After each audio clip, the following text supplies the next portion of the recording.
ई रे ई रे रे और उ।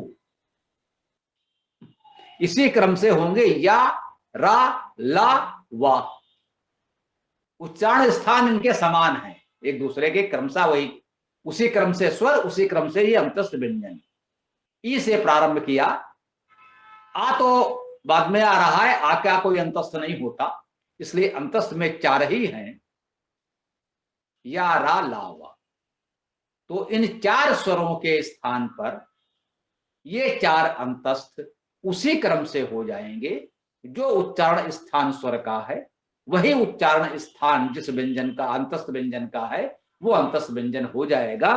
कृति अपि कृत्यपि। इसको बताया गया है ई प्लस आ, ई और आ जुड़ा तो ई का तो या हो गया, आ रहा तो या आ, अब या और आ मिलकर या हो गया, ई के स्थान पर या होने पर।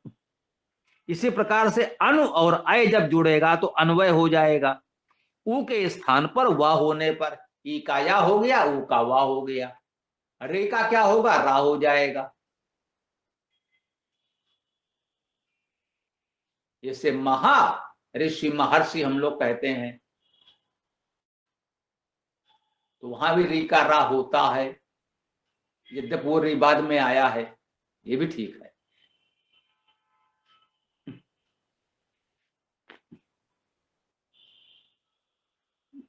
यदि पूर्व में आता तो भी होता।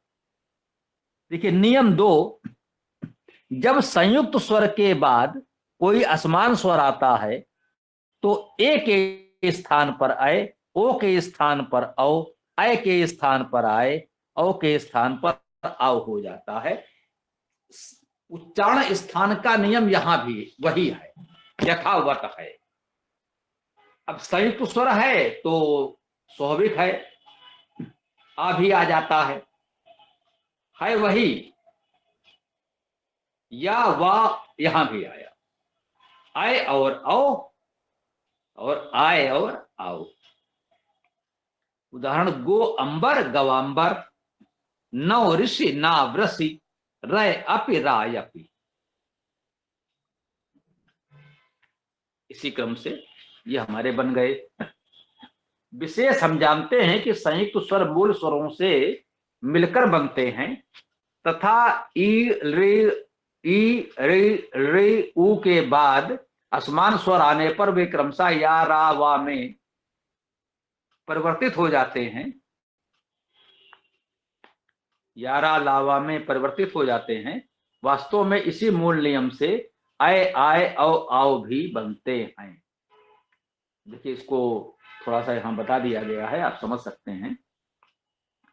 ए आ और ई से मिलकर बनेगा, ई के स्थान पर या होगा तो ए के स्थान पर ई से पहले का आ जुड़ने पर अय हो जाएगा, अय आ प्लस ए होगा, अय में आ और ए है, इससे ए के स्थान पर अय होने पर पूर्व का आ जुड़ने पर आय बनता है, अय आ और ए। आ तो है ही, अब एक का आ और ई हो गया, ए को तोड़ दिया, विच्छेद हो गया तो आ और ई हो गया, आ ई हो गया, आ और आ मिलकर बड़ा आ हो जाएगा और ई का या हो जाएगा तो आय हो जाएगा। तो ये पुस्तक जिनके पास है वो देख सकते हैं कितने सरलता से ये बात इसमें बताई समझाई गई है।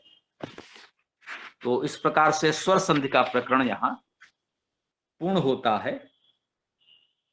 इसके पश्चात विसर्ग संधि और व्यंजन संधि शेष हैं।